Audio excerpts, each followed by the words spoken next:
가난해야 영적이고 부유하면 세속적이라고 생각하십니까? 많은 그리스도인이 이렇게 믿고 있습니다. 통장이 텅 비어도 이게 믿음이야 라고 말합니다. 빚에 짓눌려도 고난을 통해 연단받는 거야 라고 위로합니다. 자녀 학비가 걱정되어도 하나님이 알아서 하실 거야 라고 기다립니다. 그런데 성경은 정반대로 말씀합니다. 하나님은 우리가 풍성하기를 원하십니다. 그것도 아주 구체적으로 명확하게 말씀하십니다. 사랑하는 성도 여러분, 혹시 이런 생각을 해본 적 있으신가요? 하나님은 부자들만 축복하시는 걸까? 나는 왜 아무리 기도해도 재정이 나아지지 않을까? 11조를 드리는데 왜 통장은 늘 텅 빌까? 저도 목사이지만 솔직히 고백하겠습니다.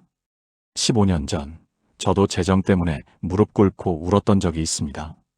사역비는 부족하고 아이 분유값도 걱정이었습니다. 그때 저는 가난한 게 영적인 거야 라고 스스로를 위로했습니다. 그런데 어느 날 새벽 한 구절이 제 눈을 완전히 열어주었습니다. 그날부터 제 삶이 바뀌기 시작했습니다. 오늘 여러분과 그 놀라운 깨달음을 나누고 싶습니다. 성경은 2350개의 구절에서 재정과 물질에 대해 말씀합니다. 사랑보다 5배, 기도보다 7배나 많습니다. 왜 그럴까요? 하나님께서 우리의 재정 문제를 외면하지 않으시기 때문입니다. 오히려 가장 관심을 가지고 계시기 때문입니다. 오늘 이 7가지 진리를 통해 여러분의 재정관이 완전히 바뀔 것입니다. 그리고 지금까지 놓쳤던 하나님의 놀라운 축복을 발견하게 될 것입니다. 준비되셨습니까? 그럼 시작하겠습니다. 많은 그리스도인이 가난을 미화합니다. 청빈이 아름답다. 물질에 초연해야 한다. 가난할수록 영적이다. 이런 말들을 들어보셨을 것입니다. 그런데 성경은 전혀 다르게 말씀합니다. 신명기 28장 11절을 보십시오. 여호와께서 내게 주리라고 내 조상들에게 맹세하신 땅에서 내게 복을 주사 내 몸의 소생과 가축의 새끼와 토지의 소산을 많게 하시리라. 여기서 많게 하시리라는 히브리어로 레호티르입니다. 이 단어는 넘치도록 풍성하게 하다, 남아돌게 하다는 뜻입니다. 단순히 필요를 채우는 수준이 아닙니다. 풍성하게, 넘치도록 주시겠다는 약속입니다. 여러분, 이해가 되시나요? 하나님은 우리가 빚에 시달리는 걸 원하지 않으십니다. 자녀 교육비 걱정하는 걸 원하지 않으십니다. 병원비 때문에 치료를 포기하는 걸 원하지 않으십니다. 작년에 우리 교회 한 자매님이 찾아왔습니다. 60대 중반의 권사님이셨는데 눈물을 흘리며 이렇게 말씀하셨습니다. 목사님, 저는 40년을 신앙생활했는데 왜 이렇게 가난할까요? 11조도 빠짐없이 드렸는데 헌금도 정성껏 했는데 왜 통장에는 늘 돈이 없을까요? 저는 그분께 물었습니다. 권사님, 혹시 가난이 영적이라고 생각하셨나요? 그분이 놀라며 대답했습니다. 네, 그렇게 배웠어요. 가난해야 겸손하고 가난해야 하나님만 의지한다고요. 바로 이것입니다. 우리가 놓친 진리입니다. 하나님은 가난을 통해서가 아니라 풍성함을 통해서도 일하십니다. 오히려 우리가 풍성할 때 더 많은 사람을 도울 수 있습니다. 더 많은 선교와 구제를 할 수 있습니다. 더 자유롭게 하나님 나라를 위해 쓸 수 있습니다. 잠언 10장 22절은 이렇게 말씀합니다. 여호와께서 복을 주심으로 부하게 되나니 근심을 겸하여 주지 아니하시느니라. 여기서 핵심은 근심을 겸하여 주지 아니하시느니라입니다. 하나님이 주시는 풍성함에는 근심이 없습니다. 빚이 없습니다. 스트레스가 없습니다. 오히려 기쁨과 감사가 넘칩니다. 그 권사님께 저는 신명기 28장 11절을 보여드렸습니다. 그리고 이렇게 말씀드렸습니다. 하나님은 권사님이 풍성하기를 원하십니다. 가난이 아니라 풍성함이 하나님의 뜻입니다. 그날부터 그분의 기도가 바뀌었습니다. 하나님, 제게 부족하게 주세요가 아니라 하나님, 제게 풍성하게 주셔서 많은 사람을 돕게 하소서로 바뀌었습니다. 그리고 놀랍게도 3개월 후 그분의 남편이 퇴직금을 받았고 그동안 밀렸던 월세를 모두 갚을 수 있었습니다. 우연이 아닙니다. 하나님의 뜻을 바르게 깨달았을 때 일어난 변화입니다. 여러분, 오늘부터 이렇게 고백하십시오. 하나님은 내가 가난하기를 원하지 않으신다. 하나님은 내가 풍성하기를 원하신다. 이것이 첫 번째 진리입니다. 많은 그리스도인이 이렇게 생각합니다. 내가 충분히 헌신하면 하나님이 축복하실 거야. 내가 더 열심히 기도하면 재정이 나아질 거야. 내가 더 많이 섬기면 하나님이 갚아주실 거야. 이것은 조건입니다. 그런데 하나님의 축복은 조건이 아닙니다. 약속입니다. 말라기 3장 10절을 보십시오. 만군의 여호와가 이르노라. 너희의 온전한 11조를 창고에 들여 나의 집에 양식이 있게 하고 그것으로 나를 시험하여 내가 하늘문을 열고 너희에게 복을 쌓을 곳이 없도록 붙지 아니하나 보라. 여기서 쌓을 곳이 없도록이라는 표현을 주목하십시오. 히브리어 원문은 아드벨리 다이입니다. 이 말은 더 이상 담을 수 없을 만큼, 창고가 터질 만큼이라는 뜻입니다. 그런데 많은 사람이 이 구절을 조건부로 입습니다. 11조를 드리면 축복받는다. 맞습니다. 그런데 이것은 조건이 아니라 영적 원리입니다. 하나님과의 관계를 회복하는 통로입니다. 마치 전기 스위치를 올리면 불이 켜지는 것과 같습니다. 스위치를 올린다고 해서 전기회사가 내가 충분히 애썼으니 불을 켜줄게라고 하는 게 아닙니다. 그것은 이미 설계된 시스템입니다. 하나님의 축복도 마찬가지입니다. 우리가 하나님의 말씀에 순종할 때 이미 약속된 축복이 흘러들어옵니다. 3년 전 우리 교회 한 집사님의 이야기입니다. 그분은 자영업을 하시는데 사업이 너무 어려웠습니다. 직원 월급도 밀리고 세금도 못 내는 상황이었습니다. 그런데도 11조만큼은 꼬박꼬박 드렸습니다. 어느 날 그분이 저를 찾아와 이렇게 물었습니다. 목사님, 저는 11조를 드리는데 왜 사업이 나아지지 않을까요? 하나님이 약속을 안 지키시는 건가요? 저는 그분께 말라기 3장 10절을 다시 읽어드렸습니다. 그리고 이렇게 물었습니다. 집사님, 이 말씀에서 하나님이 언제 축복하신다고 했습니까? 그분이 다시 읽어보더니 말했습니다. 아, 시간이 안 나와 있네요. 맞습니다. 하나님의 약속에는 우리의 시간표가 없습니다. 하나님의 때가 있습니다. 그리고 하나님의 때는 항상 완벽합니다. 그 집사님은 6개월을 더 기다렸습니다. 힘들었지만 11조를 계속 드렸고 하나님을 신뢰했습니다. 그러던 어느 날 갑자기 큰 계약이 들어왔습니다. 그동안 밀렸던 빚을 모두 갚고도 남을 만큼 큰 계약이었습니다. 그분이 눈물을 흘리며 간증했습니다. 하나님은 제 시간표가 아니라 하나님의 시간표로 일하신다는 걸 깨달았습니다. 바로 이것입니다. 하나님의 축복은 조건이 아니라 약속입니다. 우리가 할 일은 순종하고 기다리는 것입니다. 그리고 하나님은 반드시 약속을 지키십니다. 시편 37편 25절은 이렇게 말씀합니다.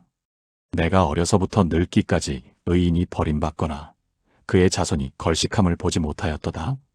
이것은 다윗의 고백입니다. 평생을 살면서 하나님을 신뢰하는 사람이 버림받는 것을 본 적이 없다는 고백입니다. 여러분도 이 약속을 붙드십시오. 하나님은 약속을 지키시는 분입니다. 바로 씨앗의 원리입니다. 고린도후서 9장 6절을 보십시오. 이것이 곧 적게 심는 자는 적게 거두고 많이 심는 자는 많이 거둔다 하는 말이로다. 이것은 단순한 비유가 아닙니다. 하나님 나라의 영적 법칙입니다. 농부가 씨앗을 뿌릴 때를 생각해 보십시오. 한 톨의 씨앗이 땅에 떨어져 죽으면 30배, 60배, 100배의 열매를 맺습니다. 이것이 자연의 법칙입니다. 하나님이 만드신 법칙입니다. 그런데 재정에도 똑같은 법칙이 적용됩니다. 우리가 하나님께 드리는 것은 씨앗입니다. 그 씨앗이 하나님의 손에 들어가면 30배, 60배, 100배로 돌아옵니다. 그런데 많은 사람이 이것을 믿지 못합니다. 지금도 부족한데 어떻게 헌금을 드려요? 내 것도 모자란데 어떻게 남을 도와요? 이것은 씨앗의 원리를 모르기 때문입니다. 농부는 씨앗을 아까워하지 않습니다. 왜냐하면 씨앗이 수확으로 돌아온다는 것을 알기 때문입니다. 만약 농부가 이 씨앗이 아까워서 심을 수 없어라고 말한다면 어떻게 되겠습니까? 영원히 수확이 없을 것입니다.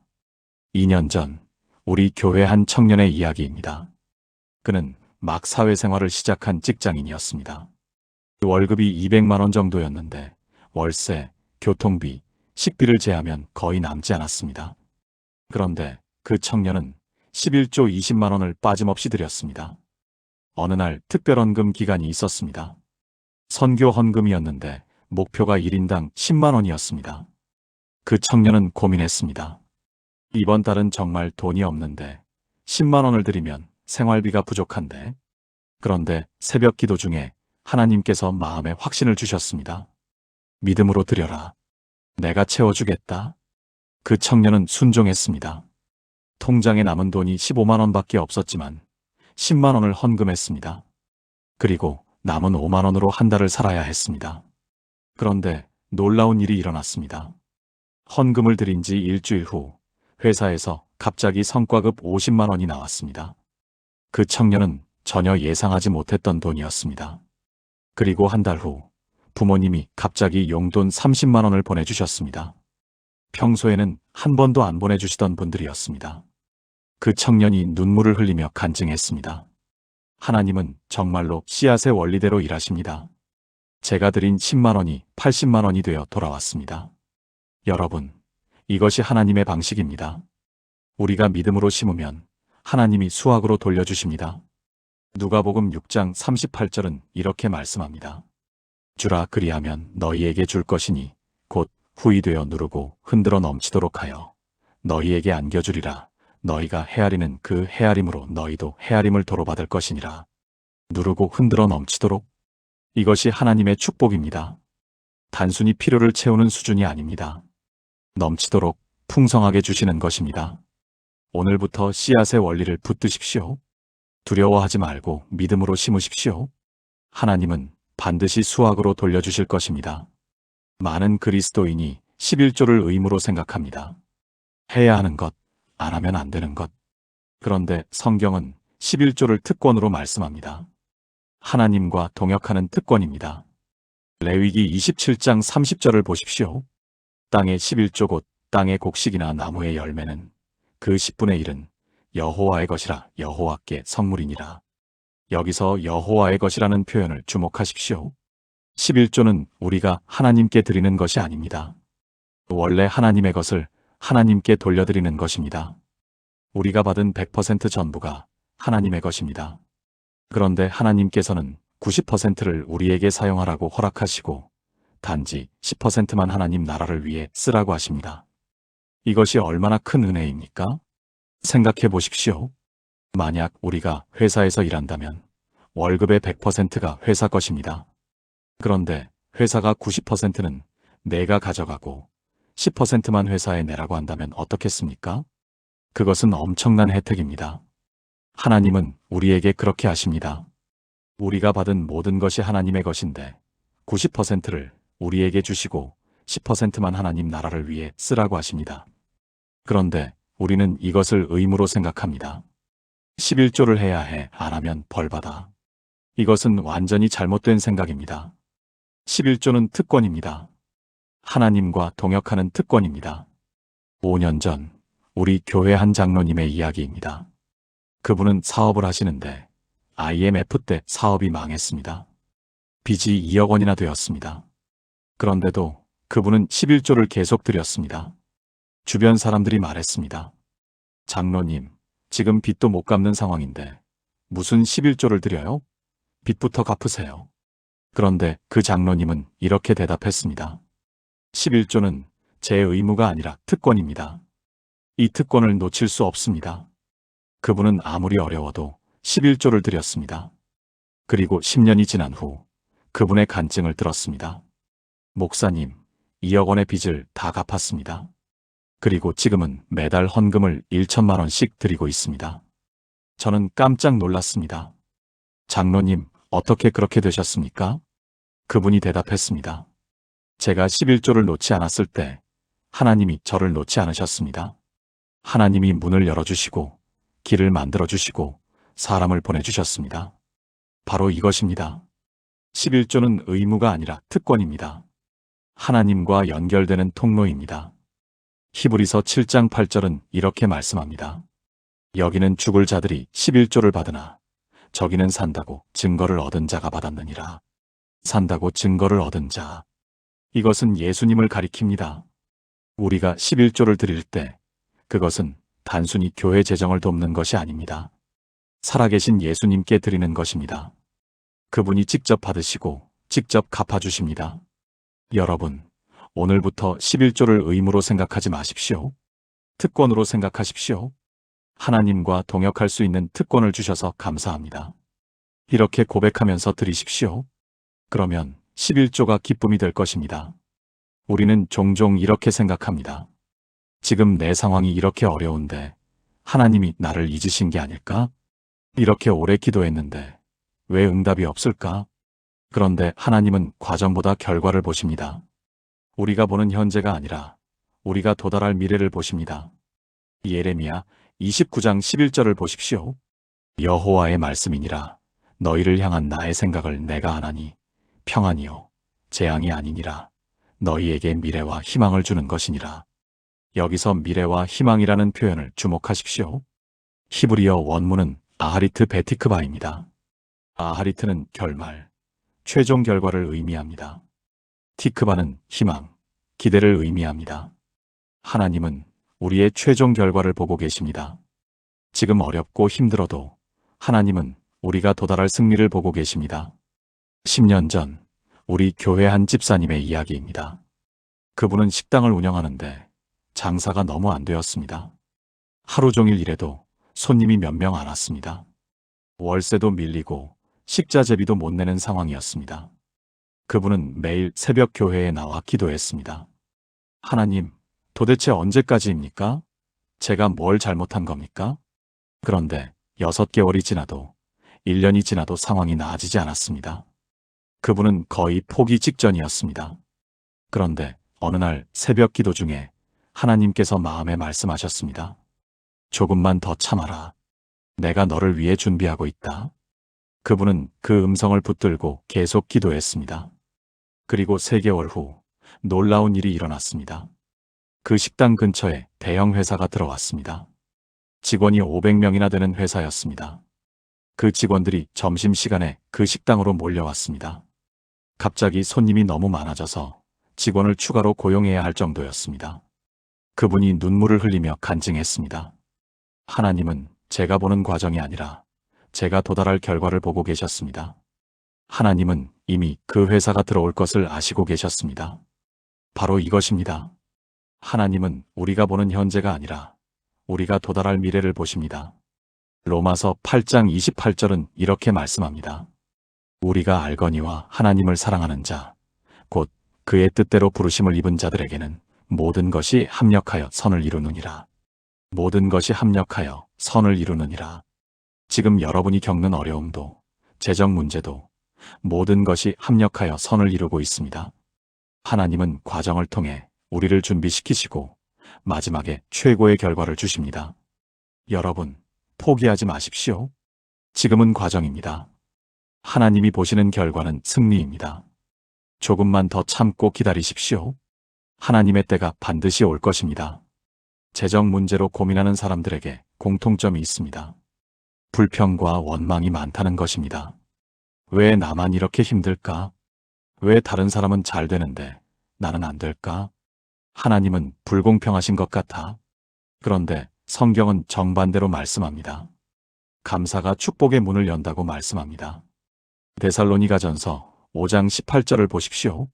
범사에 감사하라. 이것이 그리스도 예수 안에서 너희를 향하신 하나님의 뜻이니라. 범사에 감사하라. 모든 일에 감사하라는 것입니다. 좋은 일에만 감사하는 것이 아닙니다. 어려운 일에도 감사하라는 것입니다. 왜냐하면 하나님이 그 어려움을 통해 일하시기 때문입니다. 3년 전 우리 교회 한 권사님의 이야기입니다. 그분은 남편이 사업에 실패해서 집을 잃었습니다. 전세금도 날리고 빚만 3천만 원이 남았습니다. 그분은 매일 울면서 기도했습니다. 하나님, 왜 이런 일이 우리에게 일어났습니까? 우리가 무슨 잘못을 했습니까? 그런데 어느 날 새벽 기도 중에 하나님께서 마음에 말씀하셨습니다. 감사하라. 지금 네가 잃은 것이 아니라 내가 너에게 주려는 것을 준비하고 있다. 그 순간 그분의 마음이 바뀌었습니다. 그래, 감사하자. 집은 잃었지만 가족은 건강하다. 남편은 실패했지만 믿음은 잃지 않았다. 그분은 감사 기도를 시작했습니다. 매일 새벽 교회에 나와 감사 제목 10가지를 찾아 기도했습니다. 처음에는 힘들었습니다. 감사할 게 없는 것 같았습니다. 그런데 계속 찾다 보니 감사할 것들이 보이기 시작했습니다. 오늘도 밥을 먹을 수 있어서 감사합니다. 오늘도 가족이 함께 있어서 감사합니다. 오늘도 교회에 나올 수 있어서 감사합니다. 그렇게 3개월을 감사 기도했습니다. 그러던 어느 날 남편에게 새로운 일자리 제안이 들어왔습니다. 그것도 이전보다 훨씬 좋은 조건이었습니다. 그리고 1년 후 3천만 원의 빚을 모두 갚았습니다. 그분이 간증했습니다. 감사가 하늘 문을 열었습니다. 제가 감사하기 시작했을 때 하나님이 일하기 시작하셨습니다. 바로 이것입니다. 감사가 축복의 문을 엽니다. 시편 100편 4절은 이렇게 말씀합니다. 감사함으로 그의 문에 들어가며 찬송함으로 그의 궁정에 들어가서 그에게 감사하며 그의 이름을 송축할지어다. 감사함으로 그의 문에 들어가며 하나님의 문은 감사로 열립니다. 불평으로는 열리지 않습니다. 원망으로는 열리지 않습니다. 오직 감사만이 하나님의 문을 엽니다. 여러분, 오늘부터 감사를 시작하십시오. 지금 당장 감사할 게 없는 것 같아도 찾으십시오. 작은 것부터 감사하십시오. 오늘도 숨을 쉴 수 있어서 감사합니다. 오늘도 걸을 수 있어서 감사합니다. 오늘도 이 말씀을 들을 수 있어서 감사합니다. 그렇게 감사를 시작하면 하나님의 문이 열릴 것입니다. 축복이 흘러들어올 것입니다. 감사가 여러분의 재정 문제를 해결하는 열쇠입니다. 지금까지 6가지를 나누었습니다. 그런데 가장 중요한 한 구절이 남았습니다. 99% 그리스도인이 알지만 깨닫지 못하는 구절입니다. 바로 빌립보서 4장 19절입니다. 나의 하나님이 그리스도 예수 안에서 영광 가운데 그 풍성한 대로 너희 모든 쓸 것을 채우시리라. 이 구절을 모르는 그리스도인은 거의 없습니다. 그런데 이 구절의 핵심을 아는 사람은 거의 없습니다. 여기서 가장 중요한 단어는 풍성한 대로입니다. 헬라어 원문은 카타 토 플루토스입니다. 카타는 에 따라, 의 기준으로라는 뜻입니다. 플루토스는 풍성함, 부요함을 의미합니다. 즉, 이 구절은 이렇게 읽어야 합니다. 나의 하나님이 그의 풍성함의 기준에 따라 너희 모든 필요를 채우시리라. 이해가 되십니까? 하나님이 채우시는 기준이 우리의 필요가 아닙니다. 하나님의 풍성함입니다. 우리는 이만큼만 있으면 되라고 생각합니다. 그런데 하나님은 내 풍성함의 기준으로 주겠다고 말씀하십니다. 우리가 생각하는 것보다 훨씬 더 많이, 훨씬 더 풍성하게 주시겠다는 것입니다. 작년에 우리 교회 한 청년이 취업 준비를 하고 있었습니다. 그런데 계속 떨어졌습니다. 100곳이 넘게 지원했는데 모두 불합격이었습니다. 그 청년은 절망했습니다. 하나님, 그냥 아무 회사라도 좋으니 취직만 시켜주세요. 그런데 어느 날 새벽 기도 중에 빌립보서 4장 19절이 마음에 들어왔습니다. 나의 하나님이 그리스도 예수 안에서 영광 가운데 그 풍성한 대로 너희 모든 쓸 것을 채우시리라. 그 순간 깨달았습니다. 하나님은 내 기준이 아니라 하나님의 풍성함의 기준으로 채우시는구나. 그 청년은 기도를 바꿨습니다. 하나님, 저는 아무 회사라도 좋다고 했지만 하나님은 하나님의 풍성함의 기준으로 주실 것을 믿습니다. 그리고 한 달 후 놀라운 일이 일어났습니다. 대기업에서 연락이 왔습니다.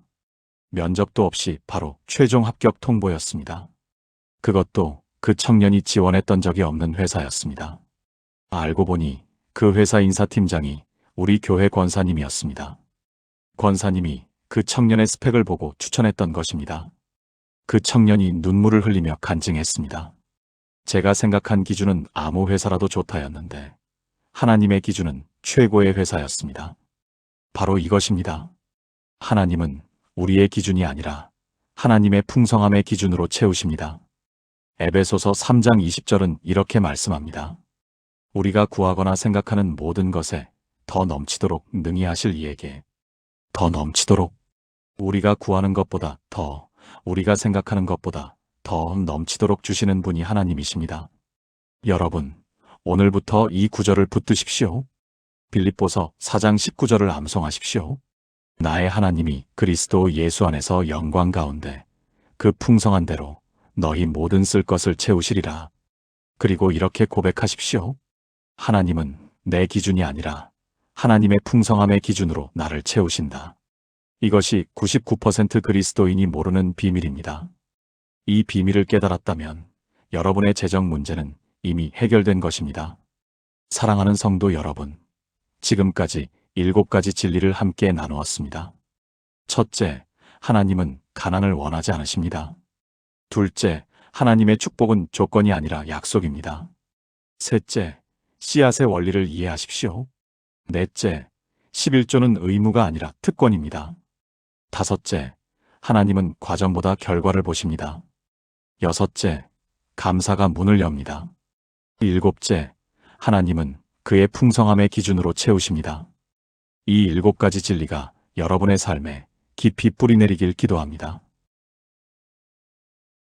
하나님이 나를 풍성하게 하신다고 고백하십시오. 더 이상 나는 안 되라고 생각하지 마십시오. 하나님의 풍성함이 나를 통해 흐른다고 선포하십시오. 하나님은 여러분을 가난하게 하려고 만들지 않으셨습니다. 풍성하게 하려고 만드셨습니다. 많은 사람을 돕고 많은 사람을 축복하고 하나님 나라를 확장하는 통로로 만드셨습니다. 그 놀라운 축복이 지금부터 여러분에게 흘러들어갈 것입니다. 빌립보서 4장 19절을 다시 한번 고백하십시오. 나의 하나님이 그리스도 예수 안에서 영광 가운데 그 풍성한 대로 너희 모든 쓸 것을 채우시리라. 이 말씀이 여러분의 고백이 되고 여러분의 확신이 되고 여러분의 간증이 되길 축복합니다. 만약 이 말씀이 여러분의 마음에 닿았다면 좋아요를 눌러주시고 댓글에 아멘이라고 남겨주세요. 그리고 재정 문제로 고민하는 주변 분들에게 이 영상을 꼭 공유해주세요. 더 많은 분들이 이 놀라운 진리를 깨닫고 축복받을 수 있도록 말입니다. 여러분의 통장에 하나님의 풍성함이 넘치길 축복합니다. 여러분의 가정에 하나님의 공급하심이 끊이지 않길 축복합니다. 여러분의 사업과 일터에 하나님의 손길이 함께 하시길 축복합니다. 하나님의 풍성한 은혜가 여러분과 함께 하시길 기도합니다. 감사합니다.